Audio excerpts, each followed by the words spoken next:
ঈদ মোবারক। আশা করি সবাই ভালো আছেন এবং নিজের পরিবার নিয়ে খুব সুন্দর করে ঈদ কাটিয়েছেন।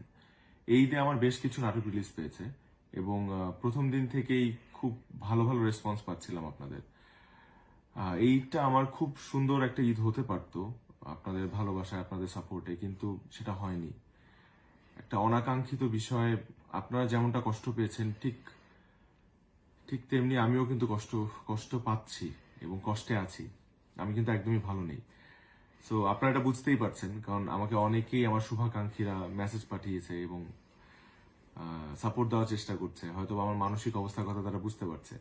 এই কারণে আমার মনে হয়েছে আপনাদের সাথে কিছু কথা বলার দরকার আমার। আমার অভিনীত নাটক রূপান্তর, এটাকে ঘিরে যে ধরনের বিতর্ক তৈরি হয়েছে সেটা একদমই আনএক্সপেক্টেড। এই নাটকের মাধ্যমে আমরা কারো ধর্মীয় অনুভূতিকে আঘাত করা বা অন্য কোনো উদ্দেশ্য আমাদের নেই। আমি নিজেও একটা মুসলিম পরিবারের ছেলে, তো আমি জানি আমি কতটা ধর্মকে বিশ্বাস করি, আল্লাহকে কতটা শ্রদ্ধা করি। তো এই নাটকের মাধ্যমে আমরা কোনো কিছু নর্মালাইজ করা বা কোনো কিছু স্ট্যাবলিশ করা বা প্রমোট করা, এরকম কোনো উদ্দেশ্যই আমাদের ছিল না। জাস্ট একটা ক্যারেক্টার প্লে করার চেষ্টা করেছি এবং সেটার মাধ্যমে এতগুলো মানুষকে আমি কষ্ট দিয়েছি, সেটার জন্য আমি আন্তরিকভাবে দুঃখিত এবং আমি মনে প্রাণে আপনাদের সবার কাছে আমি দুঃখ প্রকাশ করছি। আমি দীর্ঘ 11 বছর যাবৎ নাটক করছি এবং আজকে আমার যে অবস্থান, এটার পেছনে আসলে আমার একার অবদান নেই।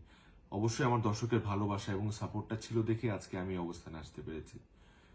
তো আমার কাজ করার মূল উদ্দেশ্য হচ্ছে আমার দর্শককে একটু এন্টারটেনমেন্ট দেওয়া, একটু একটু তাদের খুশি।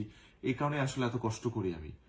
তো এরপর থেকে আমি আরেকটু বেশি সচেতন থাকবো এবং সতর্ক থাকবো আমার চরিত্র বাছাইয়ের ক্ষেত্রে, যাতে তারা কোনোভাবেই মনক্ষুণ্ণ না হয় এবং কষ্ট না পায়। আমি আপনাদেরকে কথা দিচ্ছি, আমার যে কাজগুলো আপনাদের এতদিন ভালো লেগেছে তার থেকেও বেশি ভালো কাজ আমি আপনাদেরকে উপহার দিব। শুধু একটাই রিকোয়েস্ট, আমার উপর কোনো কষ্ট রাখবেন না, আমার জন্য দোয়া করবেন এবং সবাই ভালো থাকবেন। I love you all.